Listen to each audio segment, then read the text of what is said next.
आज हम सुनाएंगे पंचतंत्र की बहुत खूबसूरत कहानी, जिसमें आज की कहानी है खटमल और बेचारी जू की कहानी। एक राजा के शयन कक्ष में मंत्री सरपड़ी नाम की जू ने डेरा डाल रखा था। रोज रात को जब राजा जाता तो वह चुपके से बाहर निकलती और राजा का खून चूसकर फिर अपने स्थान पर जा छिपती। संयोग से एक दिन अग्निमुख नाम का एक खटमल भी राजा के शयन कक्ष में आ पहुंचा। जू ने जब उसे देखा तो वहां से चले जाने को कहा। उसने अपने अधिकार क्षेत्र में किसी अन्य का दखल सहन नहीं था, लेकिन खटमल भी कम चतुर ना था। बोलो, देखो, मेहमान से इसी तरह बर्ताव नहीं किया जाता। मैं आज रात तुम्हारा मेहमान हूँ। जो अंततः खटमल की चिकनी चुपड़ी बातों में आ गई और उसे शरण देते हुए बोली, ठीक है, तुम यहाँ रात भर रुक सकती हो, लेकिन राजा को काटोगी तो नहीं उनका खून चूसने के लिए। खटमल बोला, लेकिन मैं तुम्हारा मेहमान हूँ, मुझे कुछ तो दोगी खाने के लिए, और राजा के खून से बढ़िया भोजन और क्या हो सकता है। ठीक है, जू बोली, तुम चुपचाप राजा का खून चूस लेना, उसे पीड़ा का आभास नहीं होना चाहिए। जैसा तुम कहोगी बिल्कुल वैसा ही होगा, कहकर खटमल शयन कक्ष में राजा के आने की प्रतीक्षा करने लगा। रात टहलने पर राजा वहां आया और बिस्तर पर पकड़कर सो गया। उसे देख खटमल सब कुछ भूलकर राजा को काटने लगा। खून चूसने के लिए ऐसा स्वादिष्ट खून उसने पहली बार चखा था, इसलिए वह राजा को जोर जोर से काटकर उनका खून चूसने लगा। इससे राजा के शरीर में तेज खुजली होने लगी और उसकी नींद उचट गई। उसने क्रोध में भरकर अपने सेवकों से खटमल को ढूंढकर मारने को कहा। यह सुनकर चतुर खटमल तो पलंग के पाए के नीचे छिप गया, लेकिन चादर के कोने पर बैठे जू राजा के सेवकों के नजर में आ गई। उन्होंने उसे पकड़ कर और मार डाला। इस कहानी से हमें यही शिक्षा देती है कि हमें अजनबी की चिकनी चुपड़ी बातों में आकर उन पर भरोसा नहीं करना चाहिए, अपितु हमें उनसे सावधान ही रहना चाहिए। अगली कहानी है हमारे नीले सियार की कहानी। एक बार की बात है, एक सियार जंगल में एक पुराने पेड़ के नीचे खड़ा था। पूरा पेड़ हवा से तेज झोंके से गिर पड़ा। सियार उसकी चपेट में आ गया और बुरी तरह घायल हो गया। वह किसी तरह घिसता घिसता अपनी मात तक पहुंचा। कई दिन बाद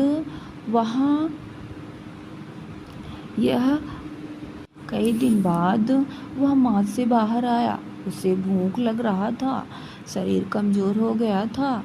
तभी उसे एक खरगोश नजर आया। उसे दबोचने के लिए वह झपटा। सियार कुछ दूर भागकर हाँफने लगा। उसके शरीर में जान ही कहाँ रह गई थी। फिर उसने एक बटेर का पीछा करने की कोशिश की, यहाँ भी वह असफल रहा। हिरण का पीछा करने की तो उसकी हिम्मत ही ना हुई। वह खड़ा सोचने लगा, शिकार वह कर नहीं पा रहा था। भूखों मरने की नौबत आई ही समझो, क्या किया जाए। वह इधर उधर घूमने लगा, पर कहीं कोई मरा जानवर नहीं मिला। घूमता घूमता वह एक बस्ती में आ गया। उसने सोचा, शायद कोई मुर्गी या उसका बच्चा हाथ लग जाए। सो वह इधर उधर गलियों में घूमने लगा। तभी कुत्ते भाव भाव करके उसके पीछे पड़ गए। सियार को जान बचाने के लिए भागना पड़ा। गलियों में घुसकर उसको झांकने की कोशिश करने लगा, पर कुत्ते तो कस्बे की गली गली से परिचित थे। सियार के पीछे पड़े कुत्तों की टोली बढ़ती जा रही थी और सियार के कमजोर शरीर का बल समाप्त हो जा रहा था। सियार भागता हुआ अंग्रेजों की बस्ती में आ पहुंचा। वहां उसे एक घर के सामने एक ड्रम नजर आया। वह जान बचाने के लिए उसी ड्रम में कूद पड़ा। ड्रम में रंगरेज ने कपड़े रंगने के लिए रंग घोल रखा था। कुत्तों का टोला भौंकता चला रहा था। सियार सांस रोककर रंग में डूब रहा। वह केवल सांस लेने के लिए अपनी थुथनी बाहर निकालता। जब उसे पूरा यकीन हो गया कि अब कोई खतरा नहीं है, वह बाहर निकला। वह रंग में भीग चुका था। जंगल में पहुंचकर उसने देखा कि उसके शरीर का सारा रंग हरा हो गया है। उस ड्रम में रंगरेज ने हरा रंग घोल रखा था। उसके हरे रंग को भी जंगली जीव देखता वह भयभीत हो जाता।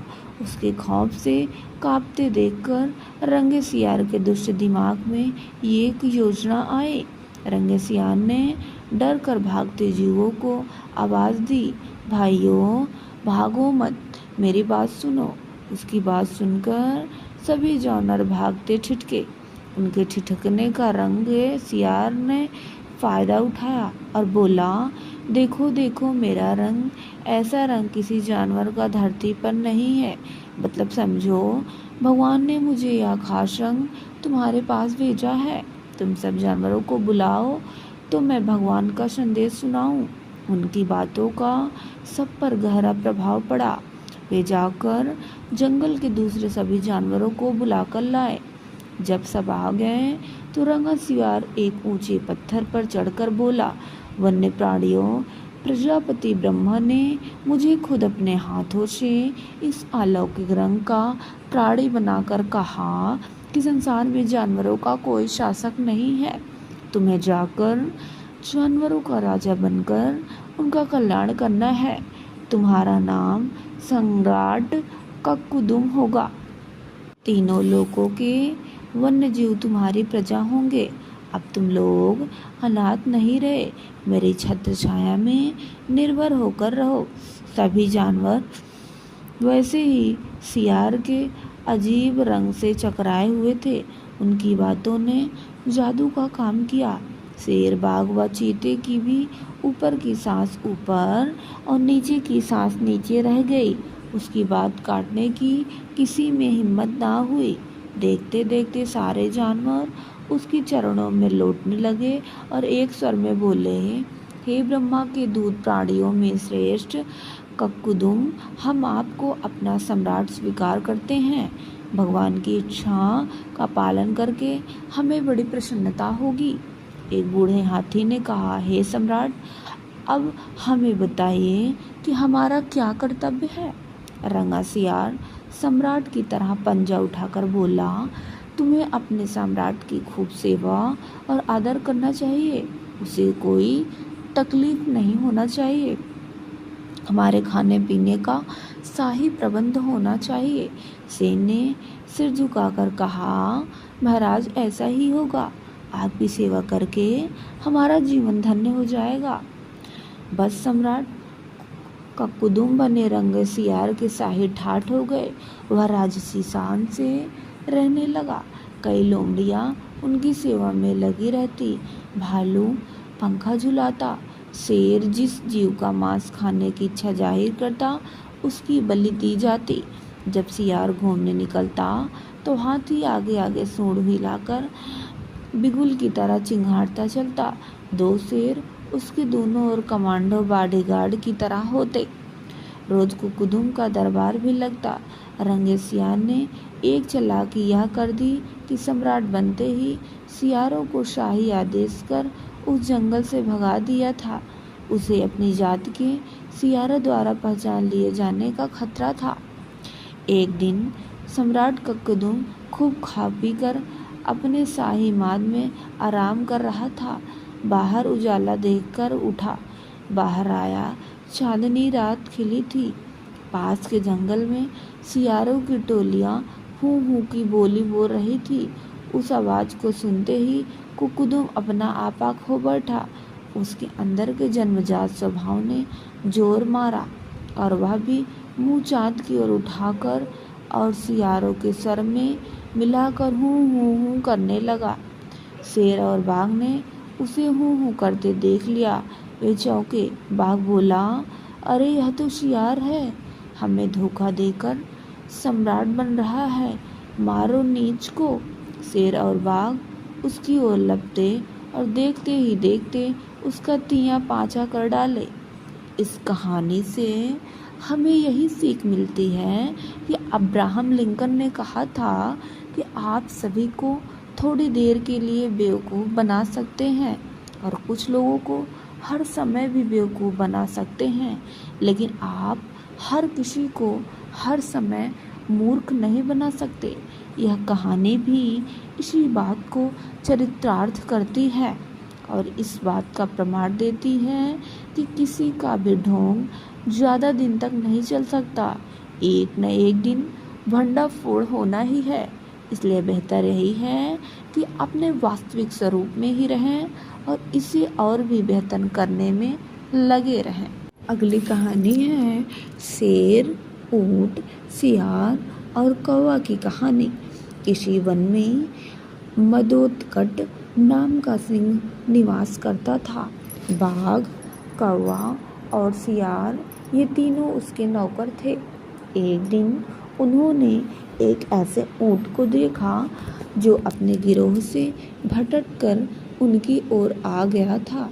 उसे देखते सिंह कहने लगा, अरे वाह, यह तो विचित्र जीव है। जाकर पता तो लगाओ कि वह वन्य प्राणी है अथवा कि ग्राम्य प्राणी। यह सुनकर कौवा बोला, स्वामी, यह ऊंट नाम का जीव ग्राम्य प्राणी है और आपका भोजन है, आप इसको मारकर खा जाइए। सिंह बोला, मैं अपने यहाँ आने वाले अतिथि को नहीं मारता। कहा गया है कि विश्वस्त और निर्भय होकर अपने घर आए शत्रु को भी नहीं मारना चाहिए। अतः उसको अभयदान देकर यहाँ मेरे पास ले आओ, जिससे मैं उसके यहाँ आने का कारण पूछ सकूं। सिंह की आज्ञा पाकर उसके अनुचर ऊंट के पास गए और उसको आदरपूर्वक सिंह के पास लाए। ऊंट ने सिंह को प्रमाण दिया और बैठ गया। सिंह ने जब उसके वन में विचरने का कारण पूछा तो उसने अपना परिचय देते हुए बताया कि वह साथियों से बिछुड़कर भटक गया है। सिंह के कहने पर उस दिन से वह कथानक नाम का ऊंट उनके साथ रहने लगा। उसके कुछ दिन बाद मदोत्कट सिंह का किसी जंगली हाथी के साथ घमासान युद्ध हुआ। उस हाथी के मूसल के समान दांतों के प्रहार से सिंह अधमरा तो हो गया, किंतु किसी प्रकार जीवित रहा, पर वह चलने फिरने में अशक्त हो गया। उसके अशक्त हो जाने से कौवा आदि उसके नौकर भूखे रहने लगे, क्योंकि सिंह जब शिकार करता तो उसके नौकरों को उसमें से भोजन मिला करता था। अब सिंह शिकार करने में असमर्थ था। उनकी दुर्दशा देखकर सिंह बोला, किसी ऐसे जीव की खोज करो कि जिसको मैं इस अवस्था में भी मारकर तुम लोगों को भोजन की व्यवस्था कर सकूं।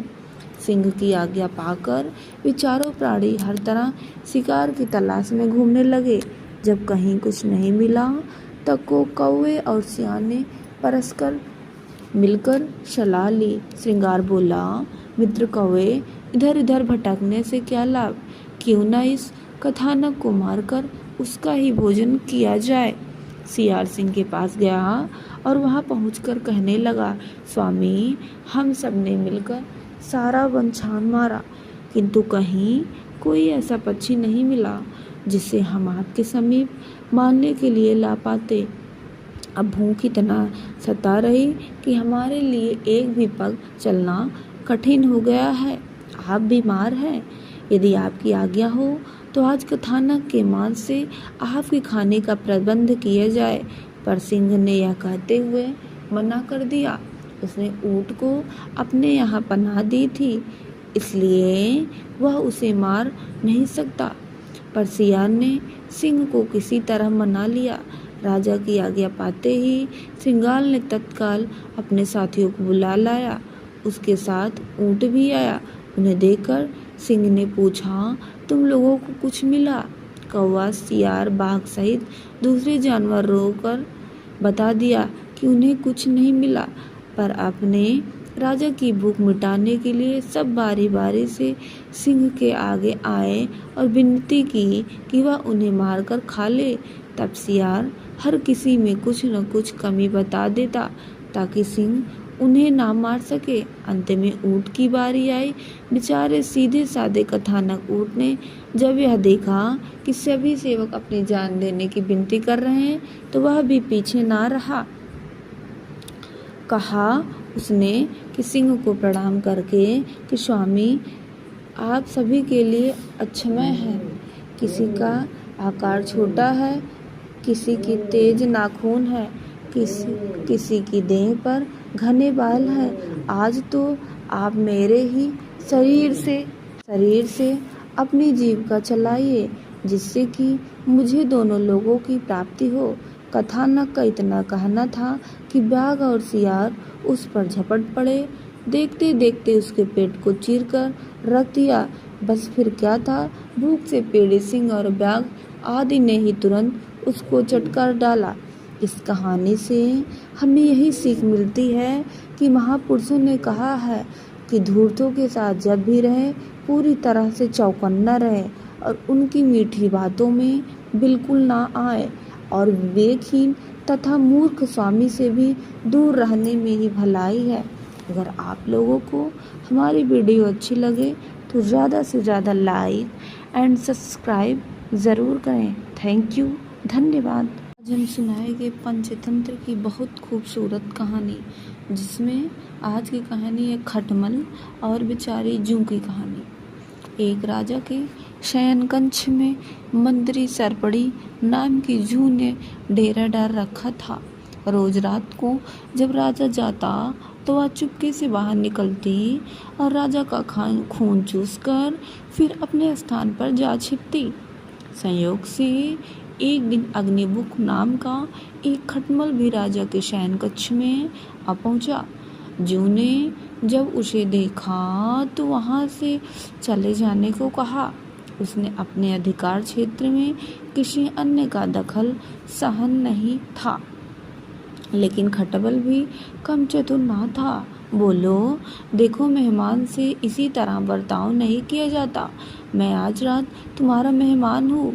जो अंततः खटमल की चिकनी चुपड़ी बातों में आ गई और उसे शरण देते हुए बोली, ठीक है, तुम यहाँ रात भर रुक सकती हो, लेकिन राजा को काटोगी तो नहीं उनका खून चूसने के लिए। खटमल बोला, लेकिन मैं तुम्हारा मेहमान हूँ, मुझे कुछ तो दोगी खाने के लिए, और राजा के खून से बढ़िया भोजन और क्या हो सकता है। ठीक है, जूं बोली, तुम चुपचाप राजा का खून चूस लेना, उसे पीड़ा का आभास नहीं होना चाहिए। जैसा तुम कहोगी बिल्कुल वैसा ही होगा। कहकर खटमल शयन कक्ष में राजा के आने की प्रतीक्षा करने लगा। रात टहलने पर राजा वहां आया और बिस्तर पर पकड़कर सो गया। उसे देख खटमल सब कुछ भूलकर राजा को काटने लगा। खून चूसने के लिए ऐसा स्वादिष्ट खून उसने पहली बार चखा था, इसलिए वह राजा को जोर जोर से काटकर उनका खून चूसने लगा। इससे राजा के शरीर में तेज खुजली होने लगी और उसकी नींद उचट गई। उसने क्रोध में भरकर अपने सेवकों से खटमल को ढूंढकर मारने को कहा। यह सुनकर चतुर खटमल तो पलंग के पाए के नीचे छिप गया, लेकिन चादर के कोने पर बैठी जूं राजा के सेवकों के नजर में आ गई। उन्होंने उसे पकड़ कर और मार डाला। इस कहानी से हमें यही शिक्षा देती है कि हमें अजनबी की चिकनी चुपड़ी बातों में आकर उन पर भरोसा नहीं करना चाहिए, अपितु हमें उनसे सावधान ही रहना चाहिए। अगली कहानी है हमारे नीले सियार की कहानी। एक बार की बात है, एक सियार जंगल में एक पुराने पेड़ के नीचे खड़ा था। पूरा पेड़ हवा से तेज झोंके से गिर पड़ा। सियार उसकी चपेट में आ गया और बुरी तरह घायल हो गया। वह किसी तरह घिसता घिसता अपनी मात तक पहुंचा। कई दिन बाद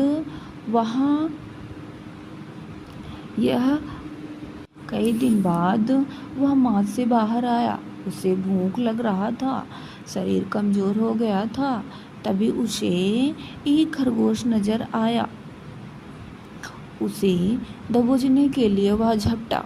शियार कुछ दूर भागकर हाँफने लगा। उसके शरीर में जान ही कहाँ रह गई थी। फिर उसने एक बटेर का पीछा करने की कोशिश की। यहाँ भी वह असफल रहा। हिरण का पीछा करने की तो उसकी हिम्मत ही ना हुई। वह खड़ा सोचने लगा। शिकार वह कर नहीं पा रहा था। भूखों मरने की नौबत आई ही समझो। क्या किया जाए? वह इधर उधर घूमने लगा, पर कहीं कोई मरा जानवर नहीं मिला। घूमता घूमता वह एक बस्ती में आ गया। उसने सोचा शायद कोई मुर्गी या उसका बच्चा हाथ लग जाए। सो वह इधर उधर गलियों में घूमने लगा। तभी कुत्ते भाव भाव करके उसके पीछे पड़ गए। शियार को जान बचाने के लिए भागना पड़ा। गलियों में घुसकर उसको झांकने की कोशिश करने लगा, पर कुत्ते तो कस्बे की गली गली से परिचित थे। शियार के पीछे पड़े कुत्तों की टोली बढ़ती जा रही थी और शियार के कमजोर शरीर का बल समाप्त हो जा रहा था। शियार भागता हुआ रंगरेजों की बस्ती में आ पहुंचा। वहां उसे एक घर के सामने एक ड्रम नजर आया। वह जान बचाने के लिए उसी ड्रम में कूद पड़ा। ड्रम में रंगरेज ने कपड़े रंगने के लिए रंग घोल रखा था। कुत्तों का टोला भागता चला आ रहा था। शियार सांस रोककर रंग में डूब रहा। वह केवल सांस लेने के लिए अपनी थुथनी बाहर निकालता। जब उसे पूरा यकीन हो गया कि अब कोई खतरा नहीं है, वह बाहर निकला। वह रंग में भीग चुका था।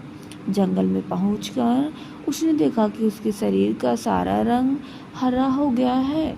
उस ड्रम में रंगरेज ने हरा रंग घोल रखा था। उसके हरे रंग को भी जंगली जीव देखता वह भयभीत हो जाता। उसके खौफ से कांपते देखकर रंगे सियार के दुष्ट दिमाग में ये एक योजना आई। रंगे सियार ने डर कर भागते जीवों को आवाज़ दी, भाइयों भागो मत, मेरी बात सुनो। उसकी बात सुनकर सभी जानवर भागते ठिठके। उनके ठिठकने का रंगे सियार ने फ़ायदा उठाया और बोला, देखो देखो मेरा रंग, ऐसा रंग किसी जानवर का धरती पर नहीं है। मतलब समझो भगवान ने मुझे यह खास रंग तुम्हारे पास भेजा है। तुम सब जानवरों को बुलाओ तो मैं भगवान का संदेश सुनाऊं। उनकी बातों का सब पर गहरा प्रभाव पड़ा। वे जाकर जंगल के दूसरे सभी जानवरों को बुलाकर लाए। जब सब आ गए तो रंगा सियार एक ऊंचे पत्थर पर चढ़कर बोला, वन्य प्राणियों, प्रजापति ब्रह्मा ने मुझे खुद अपने हाथों से इस अलौकिक रंग का प्राणी बनाकर कहा कि संसार में जानवरों का कोई शासक नहीं है। तुम्हें जाकर जानवरों का राजा बनकर उनका कल्याण करना है। तुम्हारा नाम सम्राट कक्कुदुम होगा। तीनों लोकों के वन्य जीव तुम्हारी प्रजा होंगे। अब तुम लोग अनाथ नहीं रहे, मेरी छत्र छाया में निर्भर होकर रहो। सभी जानवर वैसे ही सियार के अजीब रंग से चकराए हुए थे। उनकी बातों ने जादू का काम किया। शेर, बाघ व चीते की भी ऊपर की सांस ऊपर और नीचे की सांस नीचे रह गई। उसकी बात काटने की किसी में हिम्मत ना हुई।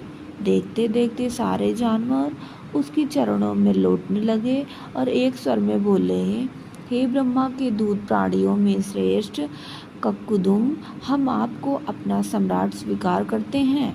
भगवान की इच्छा का पालन करके हमें बड़ी प्रसन्नता होगी। एक बूढ़े हाथी ने कहा, हे सम्राट, अब हमें बताइए कि हमारा क्या कर्तव्य है।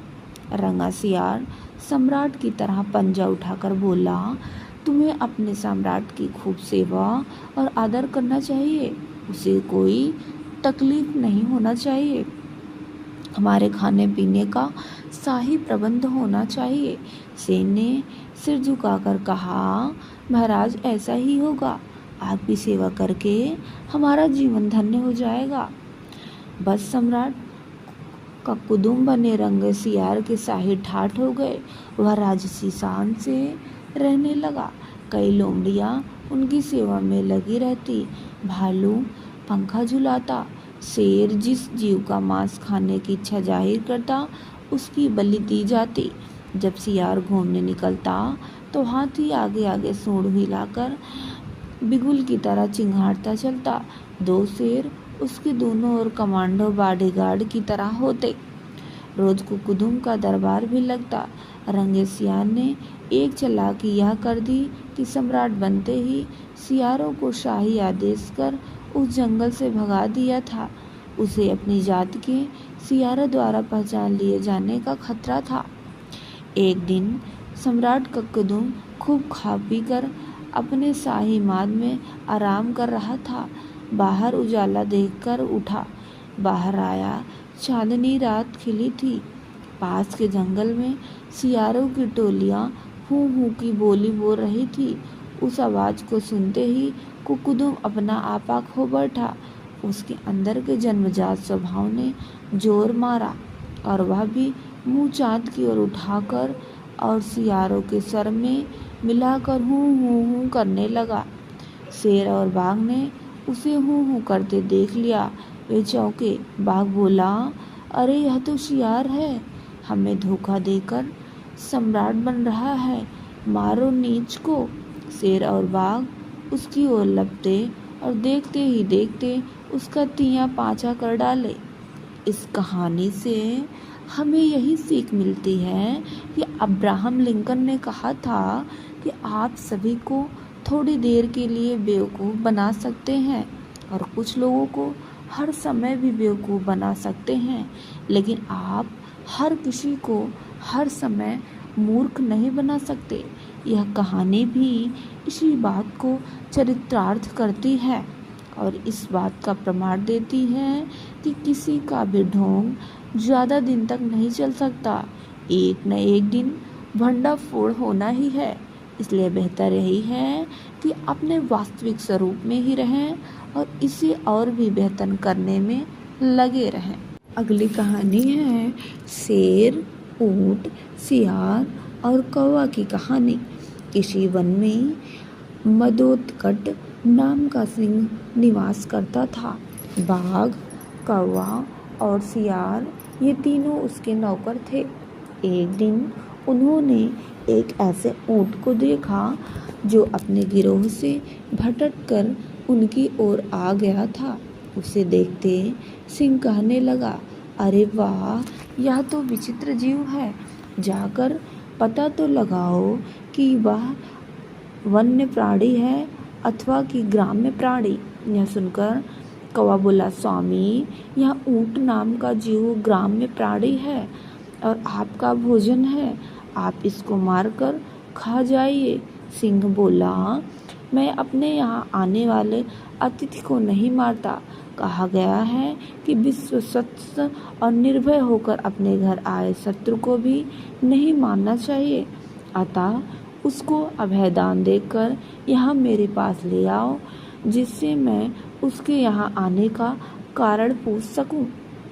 सिंह की आज्ञा पाकर उसके अनुचर ऊंट के पास गए और उसको आदरपूर्वक सिंह के पास लाए।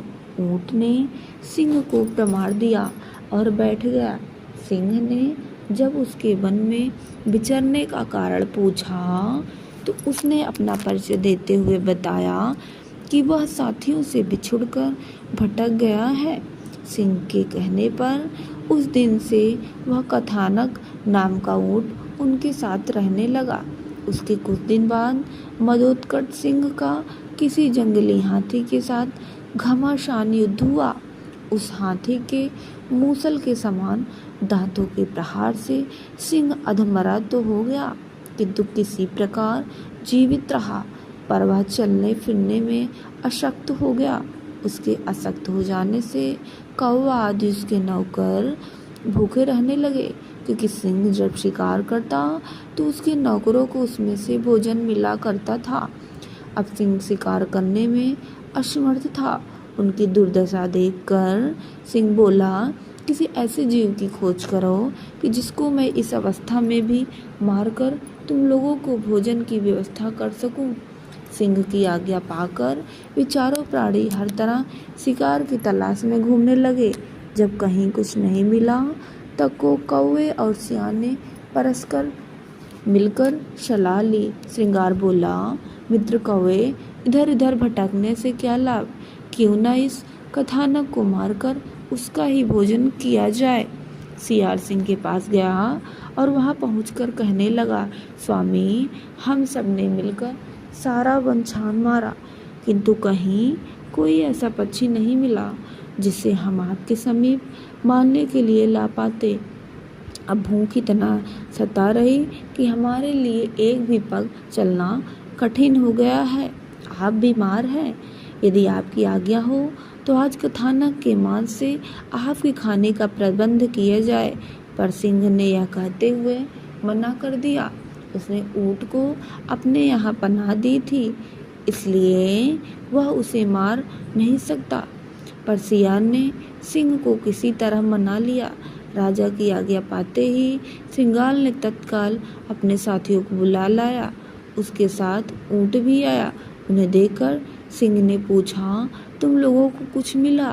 कौवा, सियार, बाघ सहित दूसरे जानवर रोकर बता दिया कि उन्हें कुछ नहीं मिला। पर अपने राजा की भूख मिटाने के लिए सब बारी बारी से सिंह के आगे आए और विनती की कि वह उन्हें मारकर खा ले। तब सियार हर किसी में कुछ न कुछ कमी बता देता ताकि सिंह उन्हें ना मार सके। अंत में ऊँट की बारी आई। बेचारे सीधे साधे कथानक ऊँट ने जब यह देखा कि सभी सेवक अपनी जान देने की विनती कर रहे हैं तो वह भी पीछे ना रहा। कहा उसने कि सिंह को प्रणाम करके कि स्वामी, आप सभी के लिए अक्षमय हैं। किसी का आकार छोटा है, किसी की तेज नाखून है, किसी की देह पर घने बाल हैं। आज तो आप मेरे ही शरीर से अपनी जीविका चलाइए, जिससे कि मुझे दोनों लोगों की प्राप्ति हो। कथानक का इतना कहना था कि बाघ और सियार उस पर झपट पड़े। देखते देखते उसके पेट को चीरकर रख दिया। बस फिर क्या था, भूख से पेड़े सिंह और बाघ आदि ने ही तुरंत उसको चटकार डाला। इस कहानी से हमें यही सीख मिलती है कि महापुरुषों ने कहा है कि धूर्तों के साथ जब भी रहे पूरी तरह से चौकन्ना रहे और उनकी मीठी बातों में बिल्कुल ना आए, और विवेकहीन तथा मूर्ख स्वामी से भी दूर रहने में ही भलाई है। अगर आप लोगों को हमारी वीडियो अच्छी लगे तो ज़्यादा से ज़्यादा लाइक एंड सब्सक्राइब ज़रूर करें। थैंक यू, धन्यवाद।